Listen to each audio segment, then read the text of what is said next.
Wagwan villagers, how y'all doing today? All right, so today is going to be another video where I talk about an influence, an inspiration for myself, a musical inspiration for myself, and today is going to be Pantera. So similar to the Metallica video, I'm going to be talking about my personal history with the band. I'm going to be talking about the albums that I have. I'm going to be talking about the time that I saw them live in concert.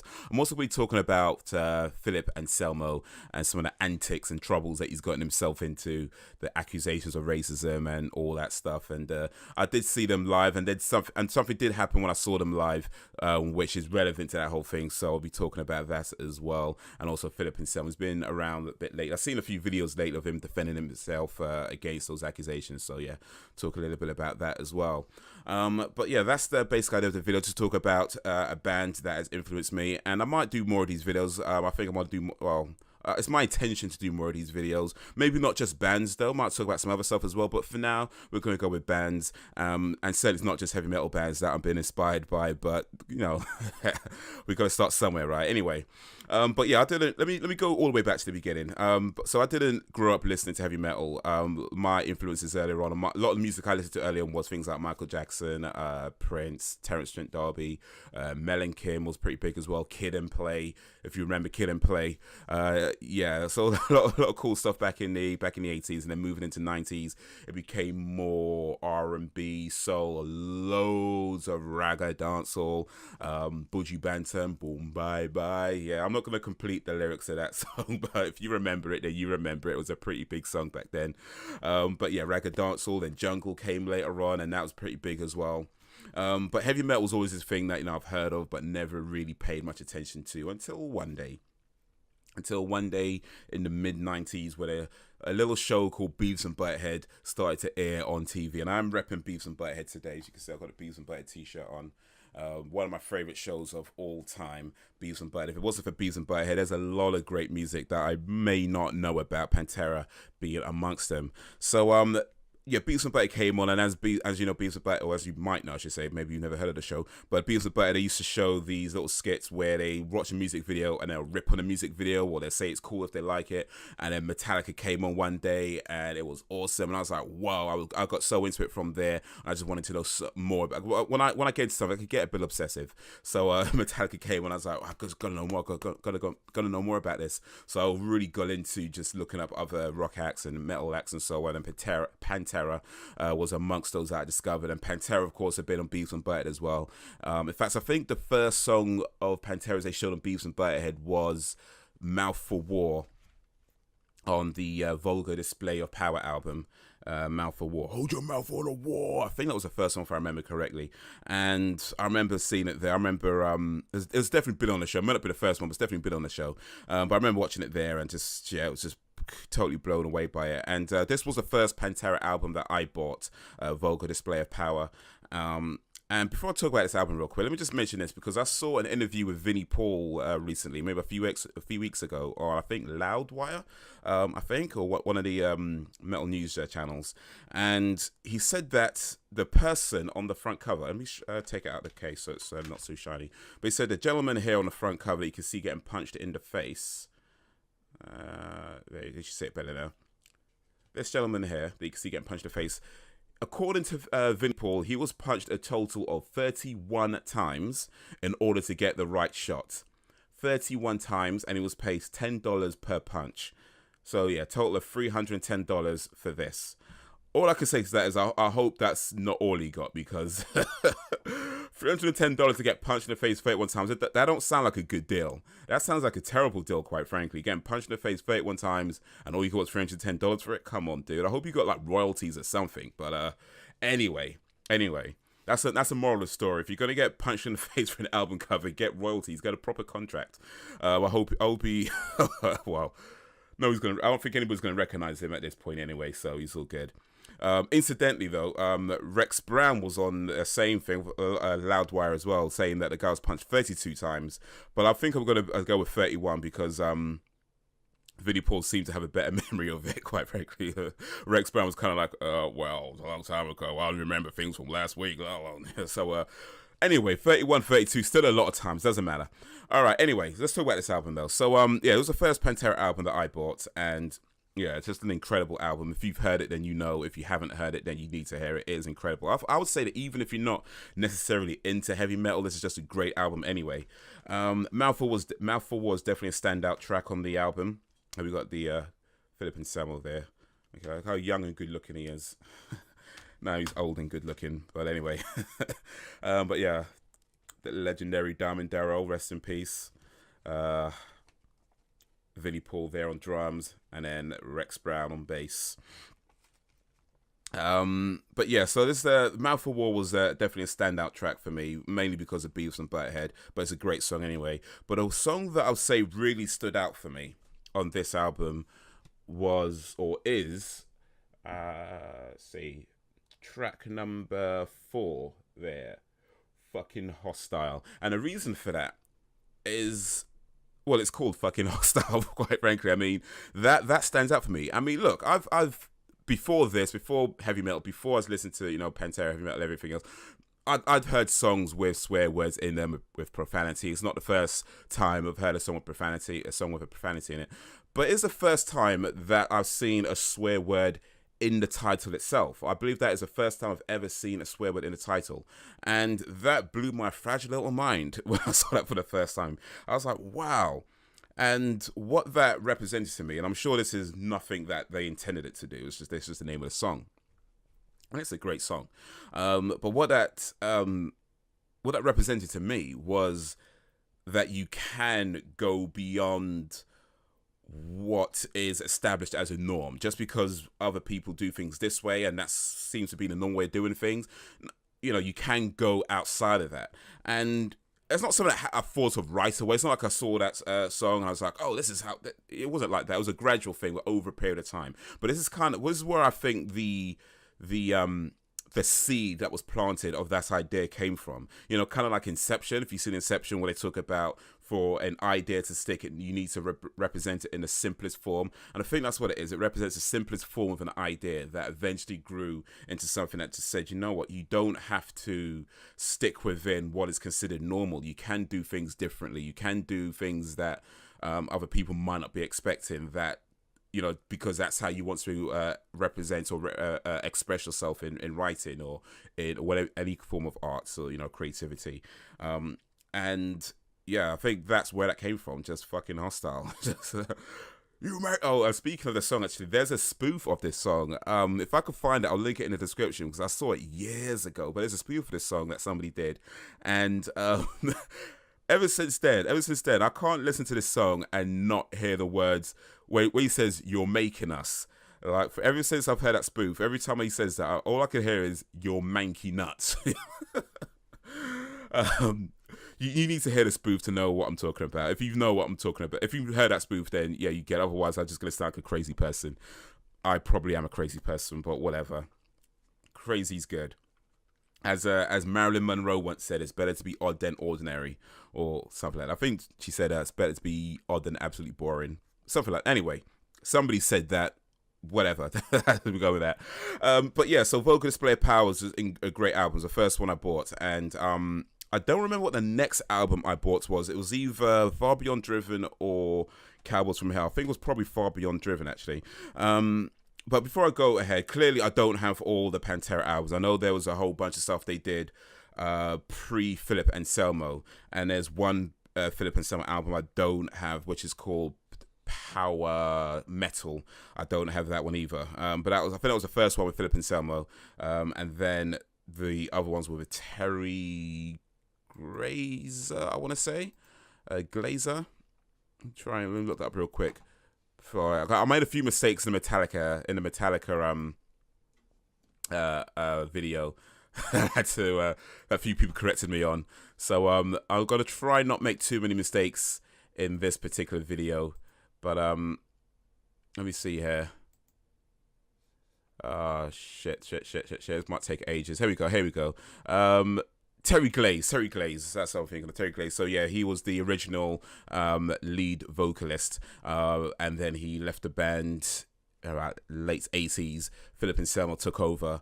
They did one album with Philip Anselmo, and I believe this is their first signed album. And by the way, if you because I have looked up these albums before trying to buy them, and the reason why I don't have them is because they're bloody expensive. The only places I've seen selling that sort of pre-signed era album of Pantera, the only place I find selling them is to sell them at ridiculous prices. So if you happen to know a place where I can get those albums from, any one of those albums from at a reasonable price, then yeah, please drop a comment because I would want to get those albums.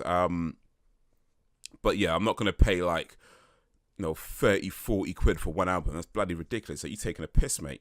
But anyway, I think it was Far Beyond Driven that I got next. And Far Beyond Driven, another one of their songs that's featured on Beavis and Butthead was 5 minutes. Where's it gone?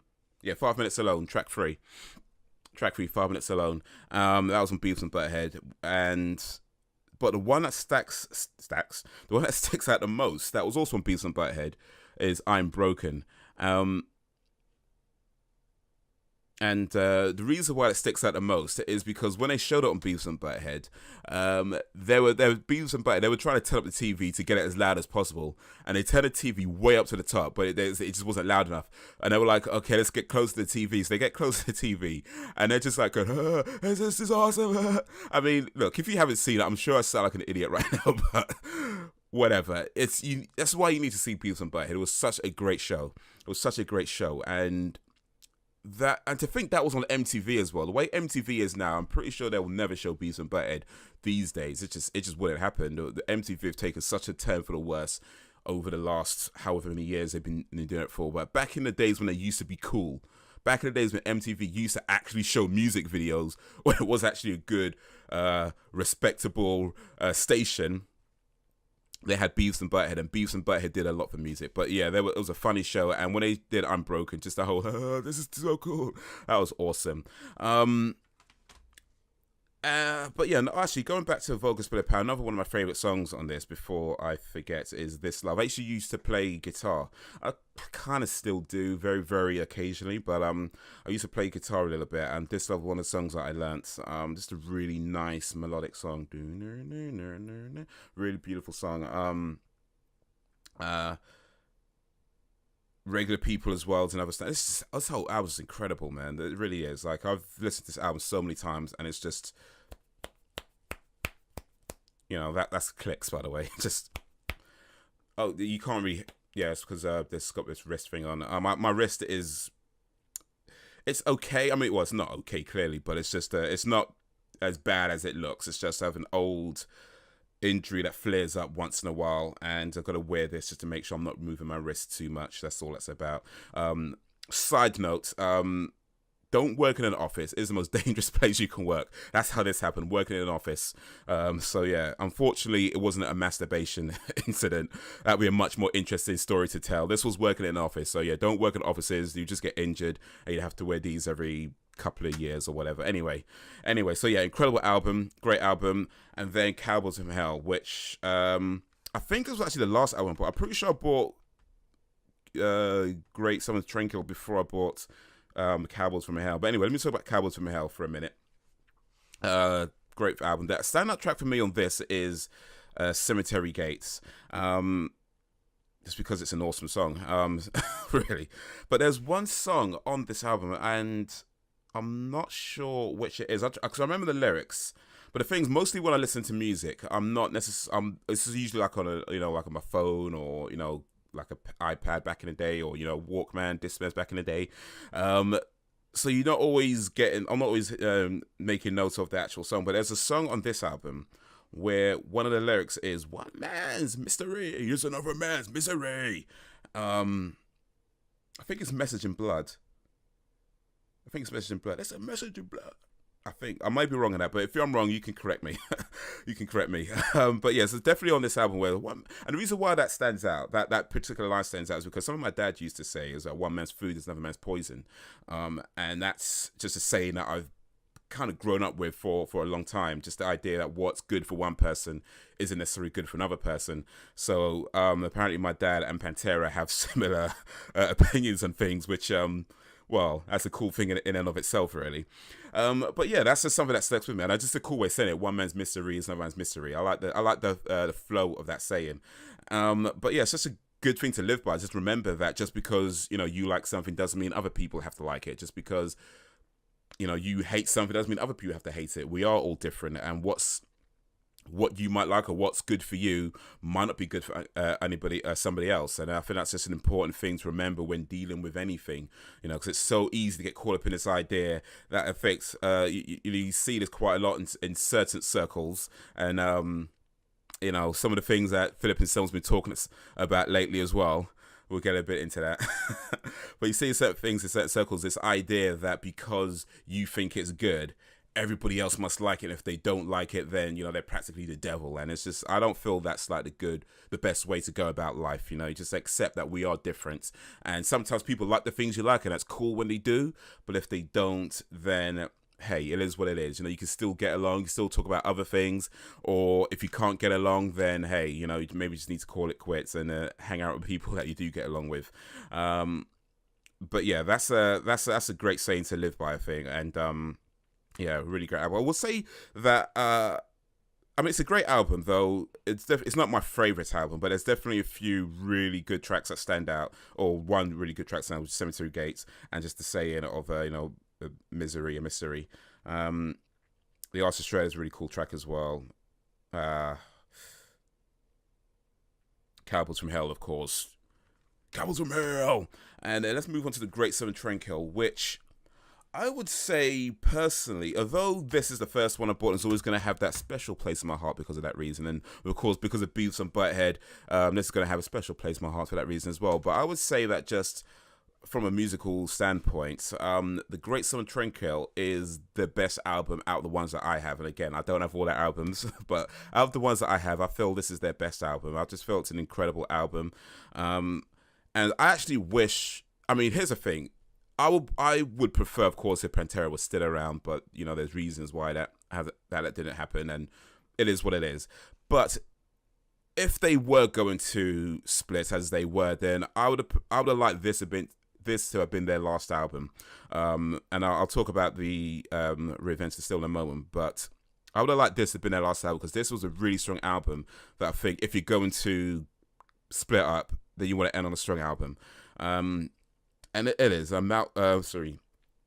Great Southern opening track, Great Southern Trendkill, just a scream. Like the first time I heard that, especially I think I was listening to it on a Walkman, and I had the headphones on, and I usually have my music to turn up loud anyway. So if you know this album, then if you got your music headphones turned up loud, you got it right next to your ears, and that scream, if you're not expecting it, boy, just like, whoa, so yeah, that was something. But yeah, and Drag the Waters, 13 Steps to Nowhere. The ones that stand, not hit the microphone actually. The ones that stand out for me the most are Suicide Note Part 1, Suicide Note Part 2, for a couple of reasons. I think, when you go through life, I think most people, well, I don't know for most people, but certainly some people, and myself at some times, you thought about ending it, right? And I think for myself, I would say it's not necessarily in a real serious way. Like, I know some people dwell on the idea, and I'll say for myself, it hasn't been like that. But there's certainly been times where I've thought about it, and maybe thought about it a little bit more than some other people might have. Because, sometimes life does get you down, and you just think, what, why am I here? Nothing's going your way, blah, blah, blah, all that stuff. So yeah, when I was hearing like Suicide Note, and just the first part where it's just very melodic and very just like soft, and practically talking about ending it, and just because I remember hearing it for the first time, just thinking, wow. And then it goes into Suicide Note Part 2, where it just speeds up, and it's like, yeah, so yeah, those ones stand up for me for those reasons. I think just more of the time I was hearing it as well was just like, I think I probably needed to hear that as well. So yeah.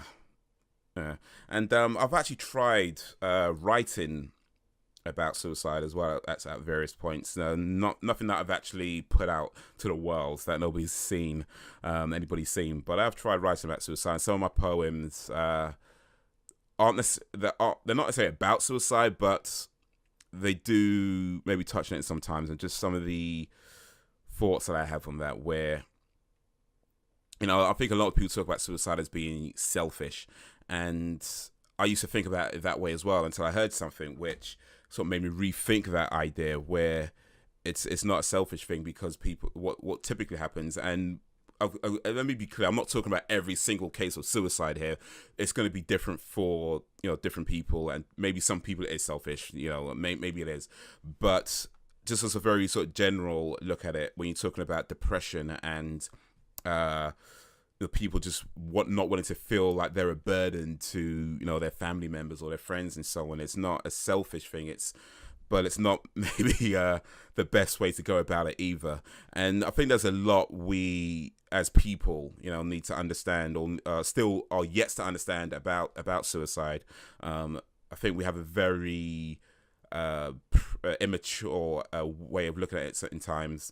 I'm not saying I have all the answers. I certainly don't, but I do feel that suicide, depression, and things along those lines, there's loads that we're still yet to understand about it, and it's never going to be just a simple thing of, well, in most cases, it's never going to be a simple thing of just, oh, this one thing happened, now I'm going to kill myself. Maybe some people it is like that. Maybe some people are absolutely, that's it. One bad thing happened, they want to kill themselves. Maybe. But I think generally a lot of the time, or at least maybe not a lot, but certainly a good number of the times, it's very much a long process of thinking about your life and thinking about the people in your life, the people you love, the people you care about, the people that care about you, and trying to reconcile all those feelings. And it's also of life not working out, but what does it mean to people, and will they get over it and so on. And there's a lot in there that isn't always talked about. And but anyway, not to get too sad on this particular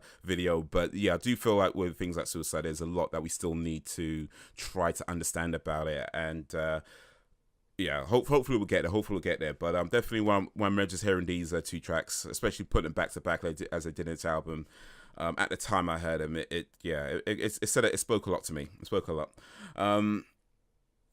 But yeah, so it's a great, again, another fantastic album. But as I said, I would have preferred, if they were going to split up, I'd prefer this to be their last album, because I did have at one time Reinvented the Still, and I decided to sell it actually. I might buy it back again actually. I don't know. I might buy it back again, but I did decide to sell it because I just wasn't feeling it. I just wasn't feeling it, and it's not that it's a terrible album, it isn't, but it was just, like it felt like, at the time, it just felt like nobody was trying, or hardly anybody was putting any real effort into it. And maybe I'm overthinking it. Maybe I am. Maybe that was just how it was intended to be, and that was all the effort they put into it. But it for me personally, hearing it, it felt like hardly anybody cared at that point. And considering they split up not too long after that album, I think about a year or two, I think, after that album was released, maybe, give or take. Maybe there's some truth to that. But I do remember thinking at the time that it felt weak. It felt like nobody cared. But here's the thing, though, because before I started recording this, I was looking up on Amazon, and you only got like the 30-second clips of the album. I was listening to those, and I was thinking, wait a minute, it actually don't sound too bad. Maybe I don't know, maybe my opinion's changed since then. So yeah, I might buy it again. You can get it. I can get an album real cheap. Unlike the previous albums, I can get it one real cheap. So I might buy that again. And if I still think it sucks, then oh well. I didn't spend much money on it. Oh, but anyway, I did have that one time. And yeah, I just when I heard that they split up. Here's, in fact, let me tell you because I saw them live around 2001 in Brixton Academy. They performed live, and it was a great day. It was a great day. I remember being outside the arena, just waiting to get in, and being this massively long queue as everyone was waiting to get in. And I remember the bands driving past, just like, just waving to the fans, and Philip Anselmo was like leaning out the window, he was just shouting something. I don't remember what he was shouting, but he was shouting something. Everyone was like, hurrah, going nuts. And Philip, at that time, he had his hair a bit longer, he had a massive beard as well. So not the skinhead, almost, well, not even skinhead, but almost skinhead kind of look, shaved head look. Let me go with that. Skinhead has a few negative connotations. So let me go with shaved head, shaved head look. So not that. That's the sort of Philip Anselmo that you might be more used to. Even now, he's more like this kind of look. But back then, when I saw him live, he had a short left hair, massive beard, and a driving past, just like leaning out the window, shouting stuff, and he was going crazy. I remember we was just like in the crowd, it was myself and 4 other people with us. Just talks to other people as we're meeting them. And there's this guy going around who's getting people to write their names on his arm. And it was just such a cool, even just before we got into the venue, before we got into the concert, it was just such a cool thing. It's such a cool experience of just people, just everybody there for this love of Pantera, and it's just awesome when you see things like that. And of course, this is not the only time this sort of thing. How I know lots of other venues do similar things, but it's just the idea that when you can come together for something that you all enjoy, and then it just other bullshit that you go through in life just doesn't matter at that point. It's just like, let's just have fun. We're here to have fun. Let's just have fun, And I remember we got inside, and at first I was in the sort of standing area. And so they had that seating area, around the side. And I was in the middle, sort of standing area, but wasn't at the front right away. I was at the back. We're at the back, was kind of there just as they supporting acts were playing. And I don't remember who was playing in the supporting acts. There were some cool bands there. I don't remember anybody sucking, certainly, but I just don't remember which bands they were. But they had the supporting acts playing for maybe an hour or so, hour and a half maybe. And then eventually Pantera come on, and of course that's who you came to see, right? And when Pantera came on, I was like, okay, we need to be at the front. But one lady who was like, I don't really want to go, so she was like, okay, cool. Well, you could stay here, look after our bags, all that stuff. We're going to the front, and yeah, we just got squeezed our way to the front of the crowd, and nobody minded. It weren't like we're being rude about it. It weren't like we're just pushing people out of the way, but we just kind of squeezed away to the front. Pretty much everyone was kind of doing the same thing, but it was all done in good fun, and it was just so much fun doing there. And they're playing. I don't remember what song they were playing, but there was one part where there was this mosh pit just started forming, and I can't remember what song they're playing when it happened, but it's probably fucking Hostile actually, but probably. And I was like, there's like a bunch of guys there, a bunch of dudes, all shirtless guys, sweaty, and I'm there just like jumping in, and just like everybody's like, I probably got hit with somebody's elbow. I'm sure I hit somebody with my elbow at least a few times, but it wasn't like a violent thing. It was just everybody's just like in this pit, just like jumping all over each other. And as dumb as that sounds, I get it, right? If you've not been in the mosh pit, I get it. It sounds stupid. It sounds like aggressively violent and whatever, and Neanderthalic. All I get it, how it sounds as I'm describing it. I'm aware of how it sounds. However, if you have not been in the mosh pit, that is something that you need to do. It's just life, It's just it's difficult to explain what you feel it being in there, because yes, it's sweaty and it's dirty, and you get hit accidentally, and somebody probably might be spitting on you, who knows. You end up with all kinds of body fluids on you, you know what I mean? It's just it's grimy, it's all that, but it's just an experience that I don't think you can match. I mean, you in there. It's just the idea. I can't even know. The only thing I can explain just the feeling that you have. But it's anybody who's been in a mosh pit knows. If you've been in a mosh pit, you know. If you haven't, then it's just difficult to explain that awesomeness of it. But yeah, so I was in the mosh pit, and yeah, it was cool. It was so cool. And anyway, so we're at the concert. We're all having fun. And this is what I mean about leading into some of Philip Anselmo's instances. But actually, let me backtrack a little bit. I think it was something I was trying to say before that.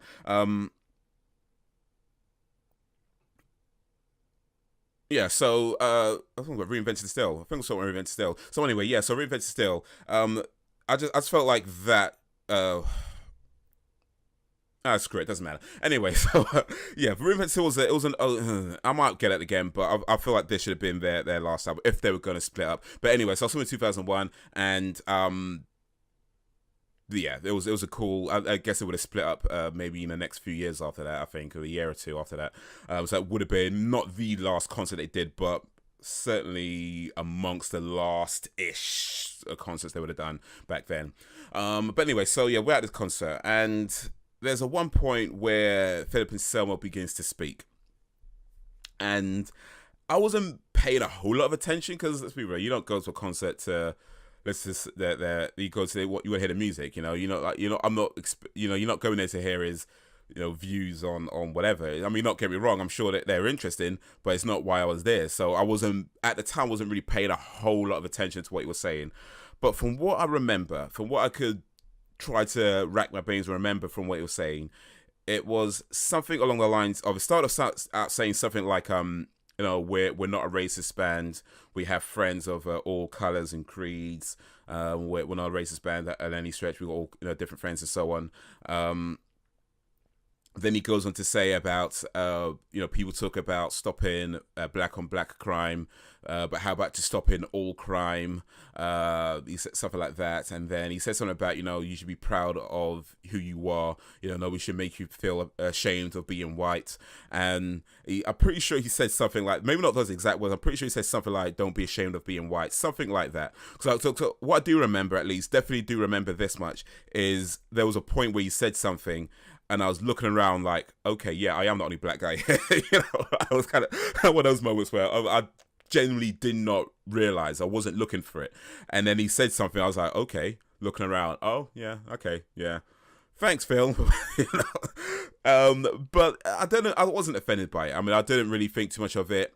End of the day, it may not been the best way to say what he was saying, but it wasn't something that I thought was particularly offensive or rude or intended to be racist or anything like that, or any kind of racially undertones. I was not thinking that at the time. I still don't think that now, actually. But it's just an awkward time, when you're at a concert and somebody says something like that, and that's when you realize, okay, yeah, I'm the only black guy here. Huh. I mean, whatever, it is what it is. It is what it is. There are plenty of black guys that listen to heavy metal that just weren't at this particular concert.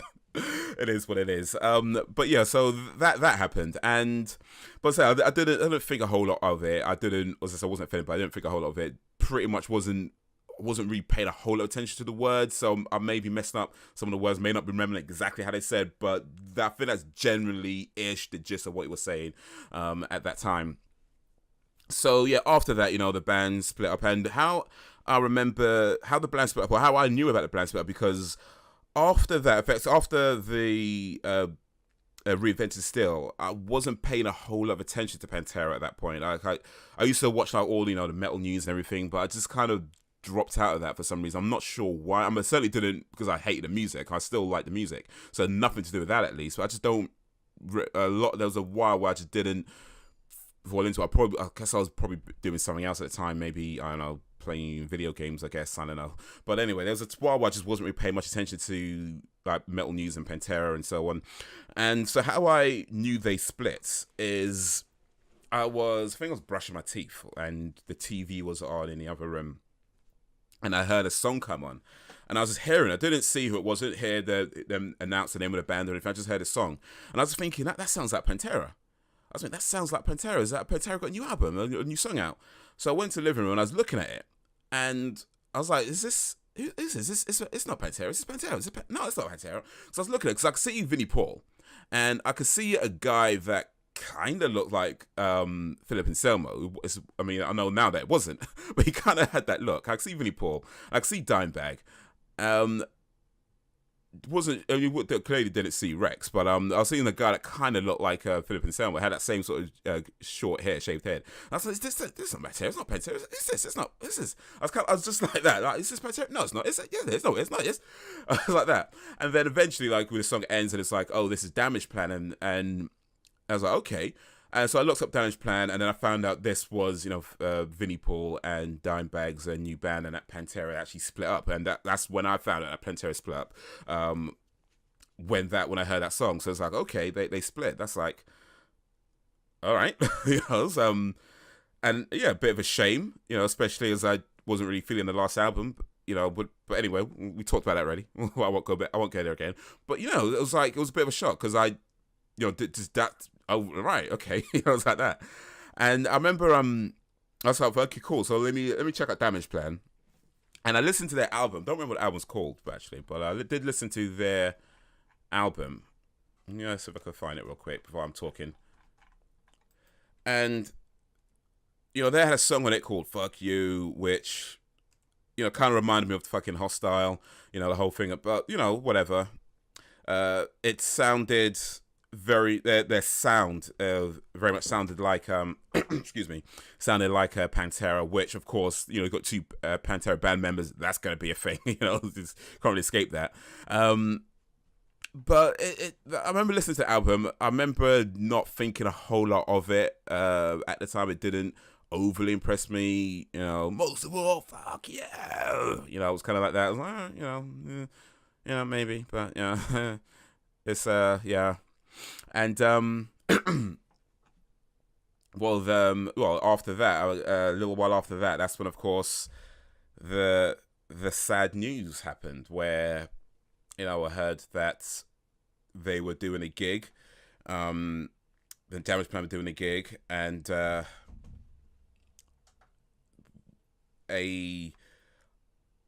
can I put this? An obsessed Pantera fan decided to pull out a gun and shoot and kill Dimebag Darrell. Dimebag. And yeah, that was I remember hearing about it. I remember at the time just thinking, wow, that's it's crazy. I mean, of course, people get killed, and it's not the first time. Clearly, wasn't the last.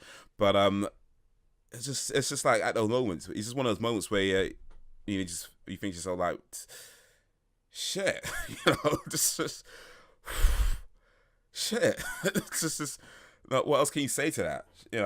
Just yeah. And what really stood out for me about that was that they were on stage with Vinnie Paul, his brother. Would have saw that. Like, you can't. Can you imagine? Imagine like your brother, or just anybody that's close to, just getting shot and killed right in front of your eyes like that. That's that's sad. That's sad. But yeah, I remember that. There was speaking of interview, by the way, the interview with Vinnie Paul that I was watching recently. He said that apparently there's a whole bunch of riffs that Dimebag recorded, but hadn't been released, and he does intend on releasing them at some point. Just hadn't said when they're going to be, but hopefully he does. Does that sooner rather than later. But one of the things he said during the interview was that Dimebag kept a guitar in his toilet, and when he talked to me about it, he said, you keep a guitar in your toilet. And he said, yeah, that's why my riffs are always the shit, And yeah, that was cool. It was a nice story to relay. But yeah, so they were up into other bands. I haven't paid a whole lot of attention to the bands they're in now. I know Vinnie Paul's in a band called Hell Yeah.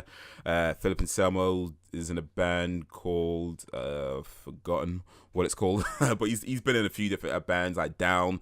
I think he was a side band he was with, and then I'm not sure if he's still there anymore. He might have left since. I'm not sure. But I haven't paid a whole lot of attention. But I know he's keeping himself busy with various things. Rex keep himself busy as well.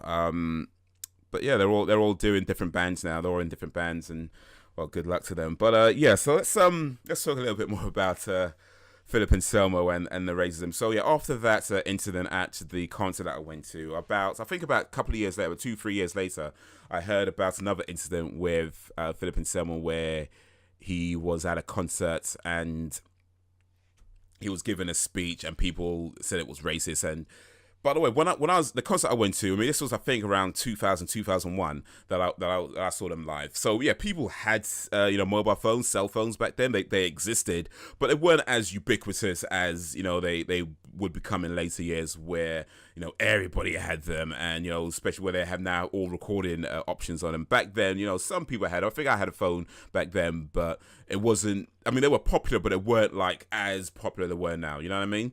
So, but yeah, they didn't have any kind of recording stuff. You couldn't record, video. Certainly, you couldn't record audio or anything like that. The first camera phones, not sure what year they came about, but they came probably a little while later, maybe a few years later, and the first camera phones are shit anyway. Like, I remember the first camera phones are absolutely terrible. But anyway, so people had, people did have recording devices. Of course, you had like dictaphones or things that some people use, but generally, you know, not everybody would. I mean, some people did, but you know, generally you wouldn't find like a whole bunch of people just holding up dictaphones trying to record it. It was maybe one or two people might do that. Not a big thing though. Anyway, so the point I'm making is that, yeah, that happened, but I doubt anybody recorded it. If they did, then they probably wouldn't afford to put it on the internet. And if they did, then I doubt anybody watched the video. So, whatever.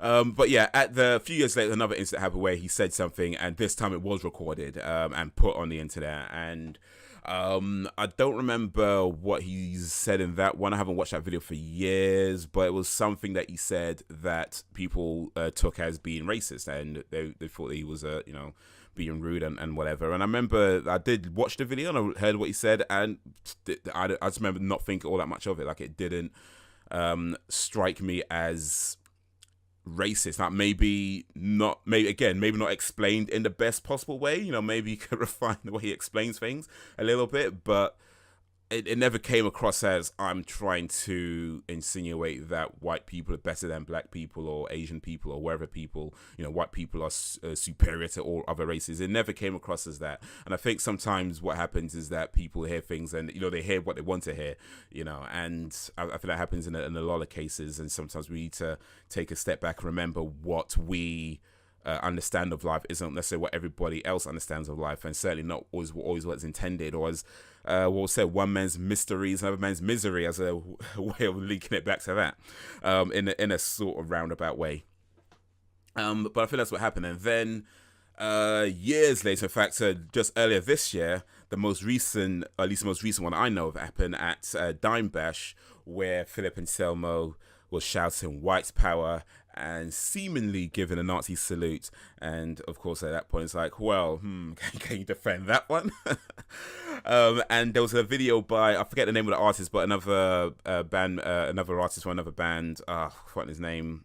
But anyway, he did a video where he's talking about, apparently, it's not the first time Anselmo has done something like that, and apparently loads of people know about it, but they just haven't said anything because of who he is, and I don't know, I guess, I don't know, are people scared of Anselmo? I don't know. I mean, he doesn't strike me as a scary person, but I don't know. I don't know the fella, so I guess I can't comment too much on that. I've not met him. I've seen him perform live, but I've not met him. You know, I would like to meet him, and if I do ever meet him one day, I'll shake his hand like a man, not a god. Little in joke for those who know. But yeah, so apparently it's not the first time that sort of thing's happened, according to this other gentleman. And, you know, he's saying that he is a racist, and he's a known racist. And if you watch the video, at least the video that I saw anyway, apparently there's more than one video, which wasn't surprise me. People will have different angles and different lengths and so on. But the one that I saw, it doesn't look too good. You know, you could clearly hear him shout white power. You can see him move his hand like it's, I wouldn't say it's definitely a Nazi salute, but it does look like that's what he was attempting to do in the video that I saw. So it doesn't look too good. But in the stage, what you have to remember is that, yeah, people see what they want to see. And the thing about cameras or recording devices in general, it's true to say that the camera never lies. That is true.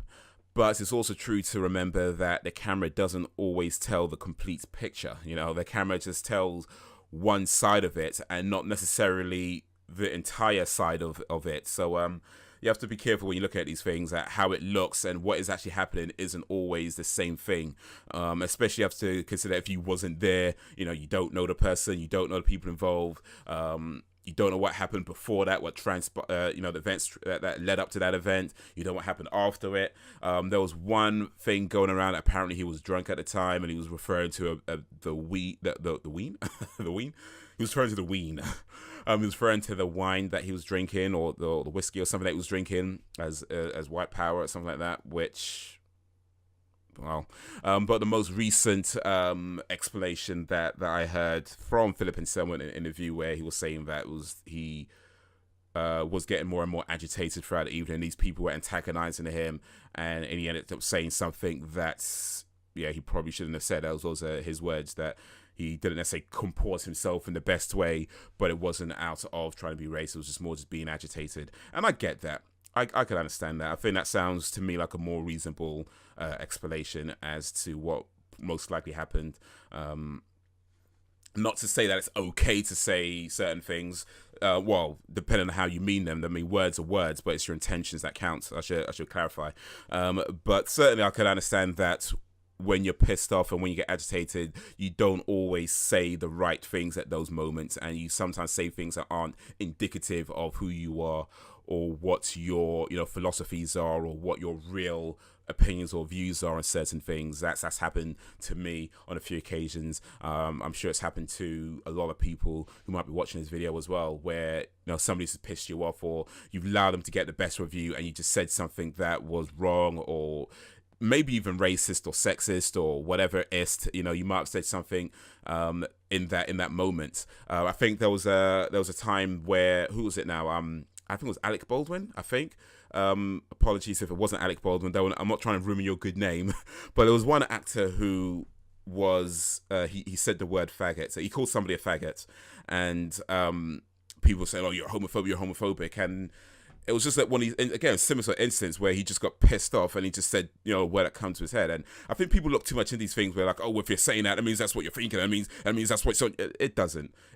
And what I can say to that, and of course I can't speak for other people, but what I can speak about just a generalization of the situation where when you're angry or when you have any kind of extreme emotional response to something, the things that come out your mouth or the things that come to you aren't necessarily your true opinions, or what they are represented is maybe a more unrefined version of yourself. Where, for example, back when I was younger, it was common to call somebody gay if you meant they were stupid. That's gay, this is gay, you're gay, you're, things like that. And it was a very, very common way of speaking.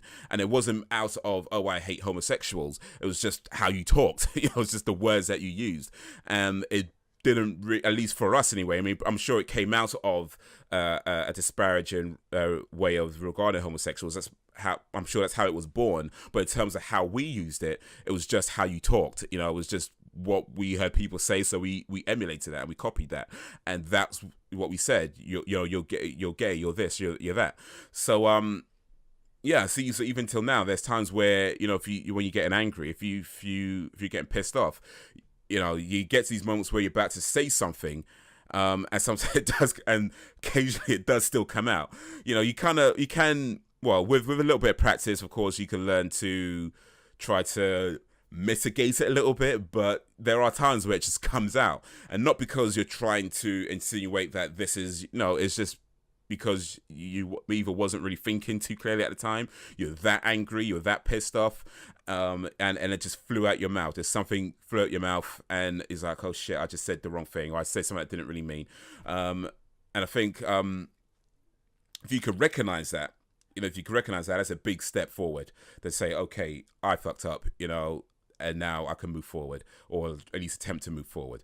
But as part of it is recognizing your own shortcomings. But when people take that and decide because of this one thing, you're this, I feel like that's not the right way to go about it, because it's such a lack of understanding of a situation. And of course, there are racist people in the world, and there are sexist people in the world, and so on and whatever. And when that is clear and much more apparent and definite, people should say something. It's not something you should just keep quiet on just because maybe. But when it's a case like these, where it's like, actually, there are other things that be going on, and especially when you're not there, you're not abreast of, you're not privy to all the things that are happening, it's very important that we take a step back and remember that what it looks like it is happening, how it looks rather, isn't necessarily indicative of what is actually going on, because as I said, a camera doesn't lie, it just doesn't tell the whole story either. So that's an important thing to remember. So yeah,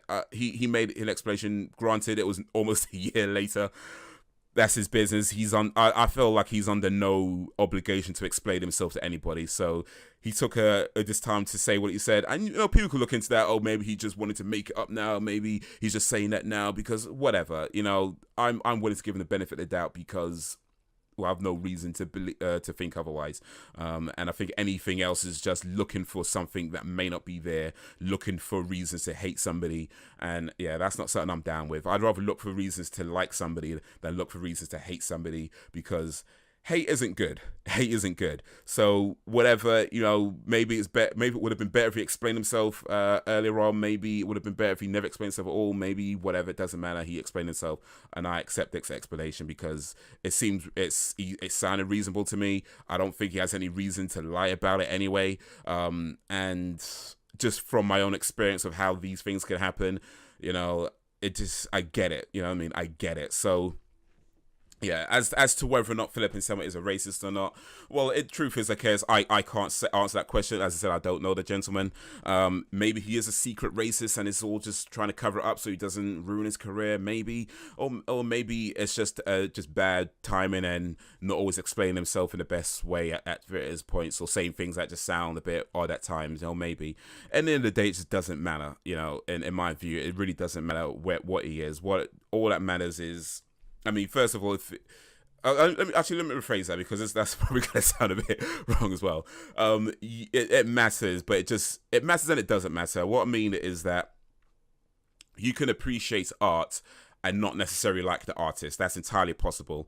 In the cases where you don't necessarily want to support an artist because of their particular views, then yeah, it could matter in that case. But as far as I say, we know.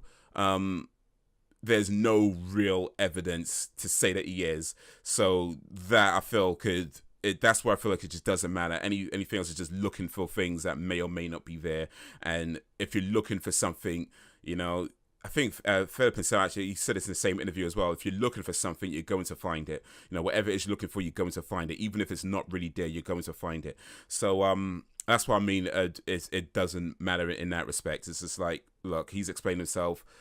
There's no real reason to reject his explanation. So it is what it is, But as long as, Pantera as a band, are granted that they're no longer around, but as Pantera, as what they were, and what they've meant to me as a person and as a writer, as a creative mind and everything, it's been phenomenal.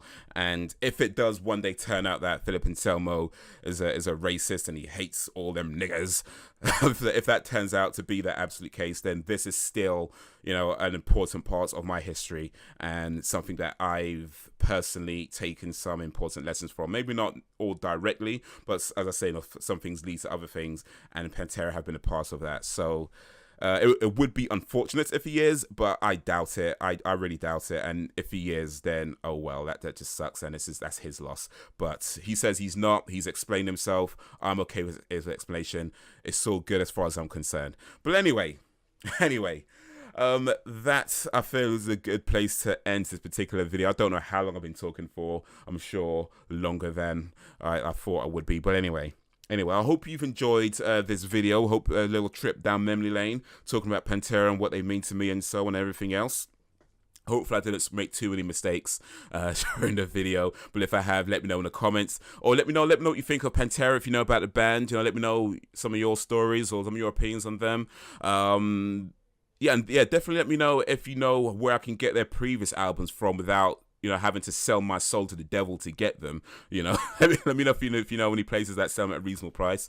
Or any cool bands that you're into, let me know. I have kind of fell out of touch with a lot of the new heavy metal bands, so let me know some new stuff that I should be checking out. Hope, and if you enjoyed this video, or whatever you have your opinions on, let me know in the comments. If you enjoyed this video, give it a like, share it amongst your friends. If you did not like it, then give it a dislike and share it amongst your enemies. Either way, let me know your reasons in the comments. Subscribe if you have not already. Thank you for watching, and until whenever, if ever, hold your mouth for the war.